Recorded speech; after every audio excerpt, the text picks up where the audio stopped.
বর্ষার পূর্ব মুহূর্তে যদি আপনার একটি জবা গাছের অবস্থা ঠিক এইরকমই হয় তাহলে আপনি কি করবেন? প্রথম তো বড় বড় পাতাগুলো গেল, তারপরে ধীরে ধীরে গাছটির মধ্যে যে ছোট ছোট পাতাগুলো বেরোচ্ছে সেই যে ডগাগুলো কোনোভাবেই বৃদ্ধি হচ্ছে না। তুলসী গাছের মতো ছোট ছোট পাতা হয়ে যাচ্ছে আপনার জবা গাছে, অথচ সব হাইব্রিডের জবা। কয়েকটা দিন পরে দেখা যাচ্ছে যে জবা গাছে ধীরে ধীরে আপনার গাছের সকল পাতা যাওয়ার পর ধীরে ধীরে গাছটি কিন্তু মারা যাচ্ছে। তো সবটাই ভালো করে নিতে হবে, আর সেটাই আমরা জানবো। পুষ্পশ্রী নার্সারি, কোলাঘাট। আমি কমল। আমার ফোন নাম্বার 9609456194। মাটির মধ্যে গাছ থাকা মানে কি হয় যে রানিং বৃষ্টি যখনই খাবে আপনার সকল গাছের অবস্থা কিন্তু খারাপ করে দেবে। সেই জন্য আমরা যখন কোনো জবা গাছ রোপণ করব মাটিতে, তাহলে একটু উঁচু করতে হবে, মাটি থেকে আরেকটু উঁচু জায়গায় আমাদেরকে রোপণ করতে হবে। মাটিতে রোপণ করতে গেলে যদি আপনার এঁটেল মাটি হয় তাহলে কিন্তু এরকমই একটা পলিথিন সেট করতে হবে।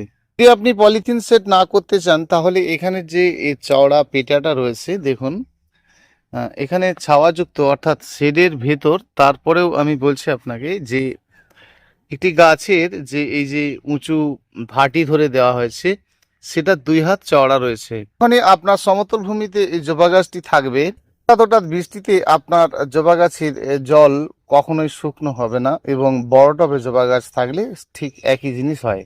কিন্তু বন্ধুরা, আমরা যখন এরকম মাটির মধ্যে রোপণ করব, তার যে এই যে ভাটিটা চওড়া করে যে ভাটিটা ধরে দেওয়া হচ্ছে সেটা 2 হাত নয়, 1 হাত, 1 হাত উঁচু করতে হবে। মানে 1 হাত উপর দিকে উঁচু নয়, উপর দিকে আপনি মাটি থেকে 1 ফুট উঁচু করবেন, কিন্তু যখন আপনি ভাটিটা চওড়া নেবেন সেটা কিন্তু 1 হাতের মধ্যে মানে 18 ইঞ্চি চওড়া করবেন।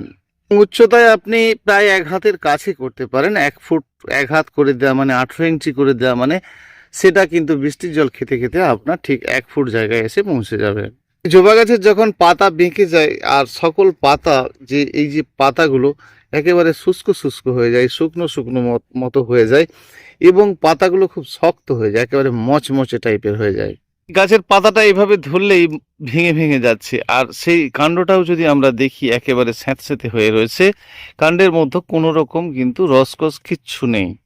গাছ যখন আপনার ঝাঁকড়া হয়ে যায় আর সেখানে অনেক অজস্র ছোট ছোট শাখা থাকে, যত ছোট ছোট শাখা সাইডের কেটে দেওয়া হবে গাছের উচ্চতা কিন্তু ধীরে ধীরে ততটাই বড় হতে থাকবে।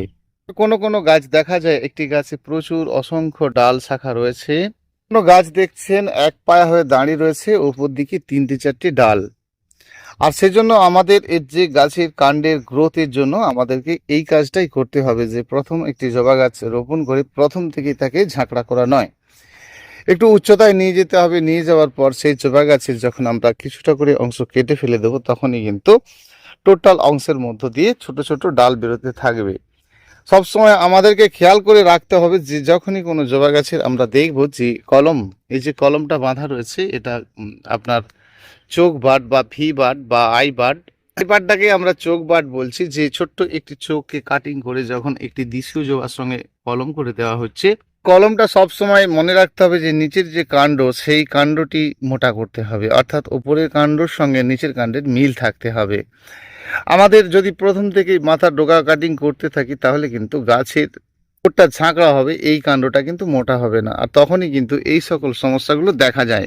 একটি গাছ ধীরে ধীরে খাড়ত্ব এবং কুঠে কুঠে হয়ে যায়, তার কারণ কি গুচ্ছ শেকড়ের উপরেই গাছটি নির্ভরশীল। আর সেই গুচ্ছ শেকড় থেকে আপনাকে সেই জবা গাছের যতক্ষণ না মূল শেকড় তৈরি হচ্ছে ততক্ষণ কিন্তু জবা গাছের একের পর এক সমস্যা দেখা যায়। এই সহজ পদ্ধতিতে যখন আমরা কোনো গাছ বসাই সেটা সম্পূর্ণ মাটির মধ্যে বসাই, এবং তা নইলে কিন্তু মাটির সঙ্গে 30 ভাগ বালি মেখে বসাই। শুধু প্লেন বালি মানে বেলে মাটি হলে তাহলে সেক্ষেত্রে কিন্তু কিছু দেওয়া হয় না। একটি জবা গাছে যখন আপনার গাছের গোড়াতে জল ধরে যাবে আর সেটা 3 থেকে 4 দিন থাকার পরে আপনার জবা গাছের অবস্থাটা কিন্তু ধীরে ধীরে একেবারেই খারাপ করে দেবে খুব কম সময়ের মধ্যে। বিশেষ করে শৌখিন শৌখিন জবাগুলো যখন আপনি নিয়ে যাচ্ছেন, অনেক টাকা মূল্য দিয়ে কিনে নিয়ে যাচ্ছেন, সেই গাছের সম্বন্ধে আপনাকে খুব ভালো করে জানতে হবে, তাহলে আপনি কিন্তু ভালো ভালো জবার গাছকে নিজে খুব সহজেই সুন্দর করে তুলতে পারবেন। জবা গাছ এমন একটি গাছ, সিস্টেমে আপনাকে কাজ করতে হবে, আর যদি না করেন তাহলে কিন্তু জবা গাছে ধীরে ধীরে অবস্থাটা একেবারেই খারাপ হবে। জবা গাছ একেবারে রাক্ষসী গাছ বলতে পারেন, যা প্রচুর পরিমাণে খেতে ভালোবাসে, কিন্তু খাওয়ার দাওয়াটাও আপনাকে চিন্তা করে দিতে হবে। গাছ রোপণ করার পর গাছটি যখন পদ্ম গাছের মতো বড় বড় পাতা হয়ে যায়, থেকে টেনে উপর দিকে উঠতে চাইছে না গাছ। তার কারণ কি, সকল গাছের যে পাতা, সেই বড় বড় পাতা কিন্তু গাছই ধরে রেখেছে, সেই ক্ষমতাটাকে কিন্তু ধরে রেখেছে। অর্থাৎ সেই গাছের যে পুরানো বড় বড় পাতা, সেগুলো কিন্তু আমাদেরকে আস্তে আস্তে করে বিদায় দিতে হবে। তবে এই কাণ্ড মোটা হবে এবং গাছের বৃদ্ধি কিন্তু ধীরে ধীরে হবে। দেখতে পাই জবা গাছকে ভালো করে লক্ষ্য করলে, যার সিঙ্গেল ডাল এবং দুটি একটি ডাল রয়েছে, সেই গাছের গ্রোথটা অনেক ভালো দেখা যায় প্রথম অবস্থাতে। কিন্তু যখনই আমরা খুব প্রথম অবস্থাতে কোনো ঝাঁকড়া গাছ নিয়ে যাই, ঝাঁকড়া গাছটা সেই সময়টার জন্য ভালো থাকে, তার কিছুদিন পর থেকে দেখেন যে একটা কুটে কুটে ভাব তৈরি হয়ে যায়। এই জন্যই তো আপনাকে একেবারে প্লেন মাটির মধ্যে গাছ করতে হবে, যার জন্য কিন্তু আপনার জবা গাছের যে সকল রূপ ভালো থাকতে হবে। আর যখনই আপনি প্লেন মাটির মতো গাছ করবেন, মাটির মধ্যে পচন তৈরি কিন্তু বেশি হবে না। অর্থাৎ মাটির মধ্যে যে পচন হবে, সেটাকে আপনি সহজেই সমাধান করে নিতে পারবেন। যখন মাটির মধ্যে অনেক কিছু কম্পোজ মাখবেন, তখন কিন্তু মাটির যে পচন, সেটাকে কিন্তু আপনি বন্ধ করতে পারবেন না। সেই জন্য আমরা যখন কিচেন কম্পোস্টগুলো দেবো, ভার্মি কম্পোস্ট দেবো, কোকোপিট দেবো, সেটা কিন্তু গাছের ওপরে দেবো, টবের মাটির সঙ্গে মেখে নয়। একটি লিকুইড তরল খাদ্য যখন গাছের গোড়ায় দেবো, সবসময় জবা গাছের গোড়া একেবারে ড্রাই থাকতে হবে, শুকনো খটখটে থাকতে হবে। আর জবা গাছ এটা খুব পছন্দ করে। জবা গাছের গোড়ায় যত খটখটে শুকনো মাটি থাকবে, তত কিন্তু গাছের যে উপর ভাগের যে গুচ্ছ গুচ্ছ শেকড়, তখনই কিন্তু শেকড় জল খুঁজতে নিচের দিকে যাবে। অর্থাৎ টবের নিচের দিকে যে মূল শেকড়, তবেই তৈরি হবে, আর আপনার গাছটি শক্তিশালী হয়ে একেবারে লম্বা চওড়া হতে থাকবে। এর মধ্যে অতিরিক্ত কম্পোজ দেওয়া থাকলে বর্তমান আপনি যেটা করবেন, তখন কিন্তু আপনার সেই গাছে অল্প পরিমাণে হলেও নাইট্রোজেন সার দিতে হবে।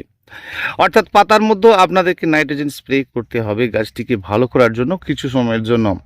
যেমন আপনারা 19-19-20-20 বা 28-28-0 এর যে কোনো একটা নেবেন, সেটা কিন্তু সপ্তাহে 2 বার দেবেন এবং লিটারে 2 গ্রাম করে দিয়ে গাছে স্প্রে করবেন, সেটা কিন্তু বিকেল টাইমে।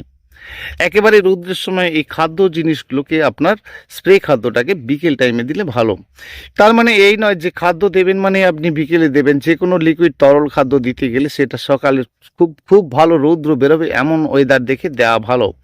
কারণ যে লিকুইড তরল খাদ্যটা আপনি মাটির মধ্যে দেবেন, কিন্তু আপনাকে বুঝে দিতে হবে যে যে লিকুইড তরল খাদ্যটা আপনি মাটির মধ্যে দিতে চলেছেন, সেই খাদ্যটিকে শুকনো হতে হবে। না হলে কিন্তু সেই লিকুইড তরল খাদ্যটা আপনার সকল মাটিকে কিন্তু ধীরে ধীরে ধীরে ধীরে পচিয়ে দিতে থাকবে। গাছের যখন বেশ কিছু পাতা আমরা দেখব যে আস্তে আস্তে পচে পচে যাচ্ছে, গাছের এখানে 2 রকম বিষয় আপনাদেরকে বুঝতে হবে। যে একটি বিষয় হচ্ছে, আমাদের গাছের যখন গাছের পাতা একেবারে স্যাঁতসেঁতে, গাছ ঝাঁকড়া, কিন্তু গাছের রং ভালো নেই, সেক্ষেত্রে কিন্তু আমরা নাইট্রোজেন স্প্রে করব। যদি আমরা দেখি যে গাছের রং আমাদের একেবারে ফ্রেশ রয়েছে, গাছে কোনো রকম কিন্তু গাছের গোড়াতে আমরা নাইট্রোজেন খাদ্যগুলো দেব না। গাছের তোলাভাগের বেশ কিছু পাতা কিন্তু আমরা সে সময় তুলে দেব, গাছের বৃদ্ধি কিন্তু তবেই বড় চটপট হতে থাকবে, ওপর দিকে উঠতে থাকবে। মাঝে মধ্যেই কিন্তু মাটির পচন রুখতে, গাছের বৃদ্ধি করতে ভালো, আপনারা কিন্তু এই কাজটা অবশ্যই করবেন, আপনাদের খুব ভালো হবে। মাঝে মধ্যেই আপনারা সব সময় জবা গাছের গোড়াতে যদি মাঝে মধ্যে চুনের জলটা দেন, 100 গ্রাম চুন 10 লিটার জলে গুলে দেন, এবং পাতায় স্প্রে করতে গেলে 2 লিটার জলে মাত্র 1 গ্রাম করে দিয়ে স্প্রে করেন, গাছ কিন্তু আপনার এক কথায় ফ্রেশ থাকবে। তবে গাছের তলাভাগের বেশ কিছু পাতা কিন্তু আপনারা পরিষ্কার পরিচ্ছন্ন রাখবেন।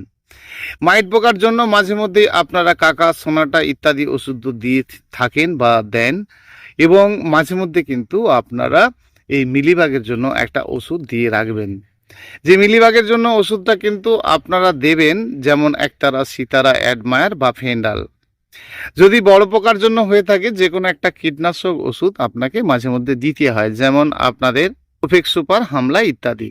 আমরা যদি কোনো একটা লিকুইড কীটনাশক মাঝে মধ্যে গাছে দিই, 15 দিন 10 দিন এরকম গ্যাপে গ্যাপে নিজেদের মতো করে, তাহলে কিন্তু কোনো জবা গাছে আপনার পোকার উপদ্রব থাকবে না।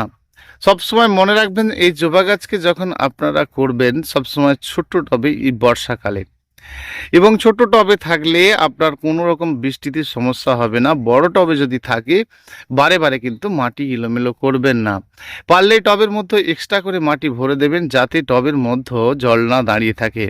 আমরা যখন জবা গাছ রোপণ করি, সবসময় 1 ইঞ্চি ডাউন বা 2 ইঞ্চি ডাউন করে বসিয়ে দিই, কিন্তু এই সময়টার জন্য এক্সট্রা করে একেবারে টবের লেভেল মতো করে আপনারা মাটি দিয়ে দিন, বৃষ্টির জল খেলেও কিন্তু ভেতর পর্যন্ত জল প্রবেশ করবে না। বৃষ্টির জল ধীরে ধীরে খেতে খেতে কি হচ্ছে, গাছের পাতা খারাপ হয়ে যাচ্ছে। আর যেখানটা উঁচু জায়গায় দেখছেন গাছের রং ভালো থাকছে, মাটি খটখটে থাকছে, মাটি কিন্তু ধীরে ধীরে ফাটতে শুরু হচ্ছে। তো উপর ভাগে যত মাটি ফাটতে থাকবে, মাটি শুকনো হতে থাকবে, ততই কিন্তু আমাদের ভিতর থেকে যে ভেজা জল সেটা কিন্তু ধীরে ধীরে বিদায় নিতে থাকবে। গাছের মধ্যে লিকুইড স্প্রে খাদ্য বা লিকুইড আপনাদের যে গড়ায় দেওয়ার ব্যাপার, এই বিষয়টা আপনারা জেনেছেন, তবু আরেকবার বলি যে এই সময়টা কিন্তু আপনার যে সকল গাছগুলো রয়েছে তার যে গড়াতে একেবারে কিন্তু নাইট্রোজেন খাদ্য থেকে দূরে থাকুন। খুব কম প্রয়োজনে আমরা 100 গ্রাম খৈলের সঙ্গে 2-4টি দানা 10-26 দানা দিতে পারি। পরিমাণটা বুঝে দিতে হবে। এই বৃষ্টির সময়টা আপনারা স্প্রে করতে পারেন, কিন্তু যদি আপনারা বারে বারে গোড়াতে নাইট্রোজেন দিতে থাকেন তাহলে কিন্তু অনেক সময় দেখি যে একদম সুন্দর শৌখিন গাছ, ভালো ফ্রেশ গাছ, সকালে উঠে দেখছেন সকল পাতা পচে গিয়ে, গাছটির সমস্ত পাতা পচে গিয়ে এবং কাণ্ড কালো কালো হয়ে হয়ে পচে যাচ্ছে।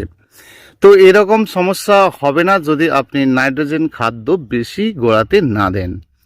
তো সেই জন্য আমরা কেজিতে 200 গ্রাম খৈলকে, মানে 1 কেজি যদি খৈল হয়, সেটা বাদাম খৈল, নিম খৈল, সরিষার খৈল যাই হোক না কেন, তার সাথে কিন্তু 200 গ্রামের বেশি কখনোই 10-26 বা এটা দিই না। তবে এই সময়টার জন্য আপনার গাছের রং যদি ভালো থাকে তাহলে কিন্তু আপনি নাইট্রোজেন খাদ্যটা একেবারেই দেবেন না। কারণ আপনার গাছের যেখানে রং ভালো আছে আপনি তারপরেও কিন্তু যদি দেন সেটা খারাপ। বন্ধুই ফোন করেন বা চিন্তা করেন যে আমাদের সাদামাছি হয়েছে, সাদামাছি হলে প্রেগাসাস নামে ওষুধটা দিতে হবে।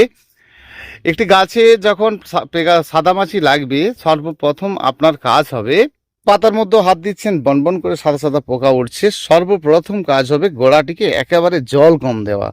দ্বিতীয়ত কাজ হবে গাছের গোড়ায় যে বললাম 100 গ্রাম চুন 10 লিটার জলে গুলে সেই জলটা দেওয়া। তৃতীয়ত আপনার কাজ হবে আপনার গাছের নিচকার কিছু পাতা পরিষ্কার পরিচ্ছন্ন করা। তো কাজ হবে পেগাসাস নামে যে ওষুধটি আপনি দেবেন 1 লিটার জলে 2 গ্রাম করে দিয়ে স্প্রে করে দেবেন। এরকম পরপর 2 বার দিতে থাকুন। একদিন আজকে দিলেন, আবার ঠিক কালকে ঠিক যে সময় দিলেন একই টাইমে দেবেন। দেখবেন আপনার প্রতিটি জবা গাছ একেবারে ফ্রেশ হয়ে যাবে। বন্ধুরা, বর্ষার জবা গাছ পরিচর্যা সম্বন্ধে কিছুটা আমরা জানলাম, আর প্রত্যেকের গাছকে ভালো রাখতে পারি যাতে। আর সবসময় আমাদেরকে সেই জন্য জবা গাছের গোড়া ড্রাই রাখতে হবে, শুকনো রাখতে হবে, খটখটে রাখতে হবে, তবে গাছের জবা গাছের শিকড় কিন্তু গভীর পর্যন্ত পৌঁছতে থাকবে। এবং সাইডকার শাখা কিছু কেটে ফেলে দিতে হবে।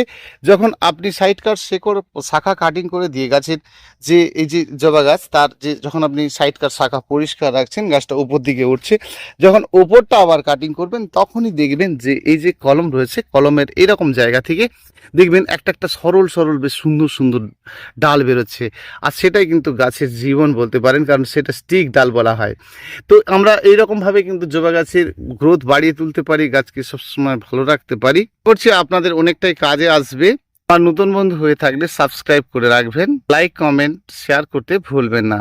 ভীষণ ভালো থাকবেন। অসংখ্য অসংখ্য ধন্যবাদ আমার প্রতিটি বন্ধুকে।